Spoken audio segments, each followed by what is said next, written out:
Yo, what's up guys? Good evening po sa inyong lahat dyan mga kasalint, mga ka-friends. Welcome back ulit sa aking panibago na namang real video mga kasalint. So ipakita ko muna sa inyo ng panandalian mga kasalint yung pinaka latest update dito sa may SE Mega Mall mga kasalint. So dito na naman nagtitrip ang inyong lingkod mga kasalint na si Silent Moves TV nagtitrip.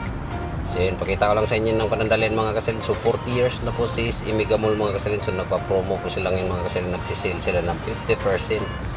So yun, papunta po yun dyan mga kasilent ng Mall of Asia. So yun, po yun sa Mega Mall mga kasilent. So medyo banayad yung kalsada ngayon mga kasilent. So yun, anong pizza ba ngayon? December 6, 7. So yun, ito na po yung pinaka-latest update mga kasilent. So yun, napakaganda dito mga kasilent. Napaka-iksi yung mga kubo dito. Saka napakaraming kulisap mga kasilent na napakaganda yung ilaw nyo. So nagtitrip na po ngayon si Silent Moves TV mga kasilent. Oh. So, sana nagustuhan niyo aking video mga ka-silent. So, happy watching po and God bless po sa inyong lahat dyan. Mag-ingat po tayo palagi. Bye-bye.